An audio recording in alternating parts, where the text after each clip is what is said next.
Hello, ẹ̀yin èèyàn mi. Àwọn èèyàn mi pàtàkì, àwọn èèyàn mi tó ṣẹlẹ̀ńkẹjọ, mo tún gbé tuntun mi wá. Bẹ́ẹ̀ ni, ẹ ṣeun tí ẹ fi ń tẹ́tí sí wa. Now, wọ́n ní nǹkan tá tún gbọ́.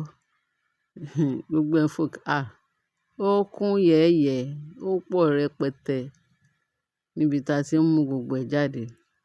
Wọ́n bá ní olórí Mariam, wọ́n ní pẹ̀lú bó ṣe fẹ́ jáde, àwọn bodyguards míì tẹ̀lé.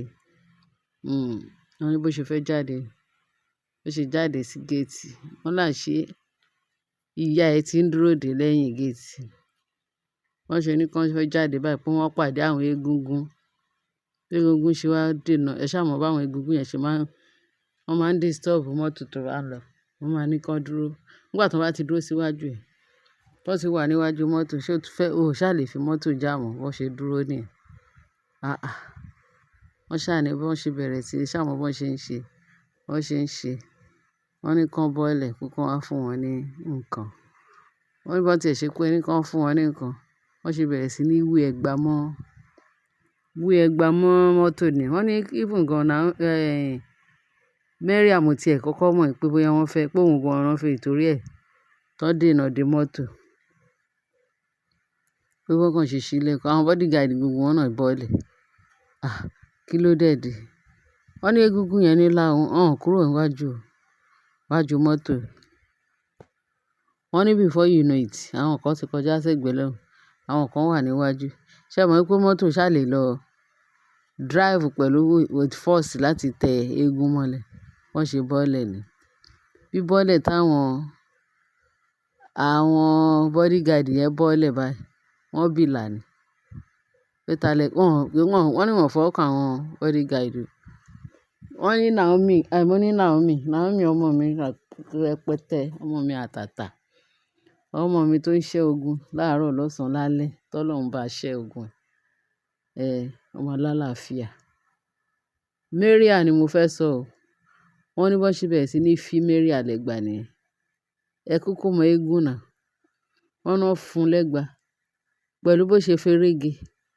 Wọ́n sá fi kúrò lẹ́gbẹ̀ẹ́ mọ́tò gbogbo wọn bìlà táwọn bodyguard. Wọ́n ní wọ́n bá táwọn yẹn wá. Wọ́n ní kíní làwọn bá wá.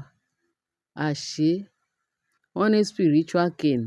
Àwọn egungun yẹn wọ́n sì spiritual cane ni àwọn egungun yẹn. Wọ́n ná etí ẹ̀ bẹ́, gbogbo etí ẹ̀ bẹ́ẹ̀ sì ní ṣẹ̀jẹ̀ ibi tí ẹgba ti bà dé tì. Wọ́n ní kì í ṣe máa kékeré. Wọ́n máa ní kì í ṣe ẹgba kékeré. Wọ́n ní bí àwọn bodyguard ti sá padà sílé nìyẹn. Wọ́n sá padà. Wọ́n lọ sọ fún kábíyèsí. Wọ́n ní meanwhile kábíyèsí gan tí ẹ fẹ́ jáde. Tó bó ṣe gbé mọ́tò jáde ni pé eégún kẹ̀ pẹ̀lú Naomi. Níbo ló ti rí? Níbo ló ń lọ? Báwo lòun àti eégún ṣe pàdé ra wọn? Báwọn bodyguard ṣe bẹ̀rẹ̀ sí ní explain fún kábíyèsí nìyẹn. Ṣé wọn ò dẹ̀ fọwọ́ kan àwọn o? Pé náà Mariam yẹn nìkan ṣá ni àwọn eégún yẹn náà ń fi lẹ́gba. Bí kábíyèsí wọ́n kàn ṣe drive kábíyèsí dé ẹgbẹ́ ìta ni. Irú eégún wo nìyẹn? Irú eégún wo ló na ìtópé rẹ̀ first lady? Irú eégún wo ló na ìtópé rẹ̀ ní oríṣiríṣi orúkọ ló na pé wọ́n dé bẹ̀? Bó bọ́n ṣe rí gbogbo ara Mariam bó ṣe bẹ́ nìyẹn pẹ̀lẹ́gba. Kai. Wọ́n ní inú kọ́kọ́ wá bí kábíyèsí. Níbo làwọn eégún yẹn ti wá? Wọ́n ní before you know it, àwọn ìyá onífá, àwọn gbogbo wọ́n ti ṣùrù bó Mariam. Wọ́n wá sọ fún kábíyèsí pé kí kábíyèsí sinmi ẹ̀dọ̀. Pé ẹgba tó na Mariam yẹn, pé kì í ṣe ẹgba lásán, kì í ṣe egungun lásán. Spirit kíni ló wọnú eégún tó fi nà ní blue and black. wọ́n máa ròyìn, wọ́n ló nà ní blue and black. Ó na Mariam ní pé kó nà pa. Wọ́n ní wọn kàn dédé fún èèyàn lẹ́gba o. Wọ́n láwọn eégún yẹn dédé fún èèyàn lẹ́gba àfi tí spirit bá wọnú wọn tó bá bẹ̀rẹ̀ sí. Pé spirit ló ń torment. Wọ́n ní bínú ṣe kún bí kábíyèsí ni ẹ̀ pé níbo ni ìwọ gan ń lọ? Níbo lo ń lọ tó jáde tí ìwọ níbo lo ń lọ bólóró níbo lo ti ẹ̀ ń lọ? Wọ́n ní wọn ò mọ̀ ó ní wọn ò mọ̀ ìgbà tí Mariam bẹ̀rẹ̀ sí ní kà.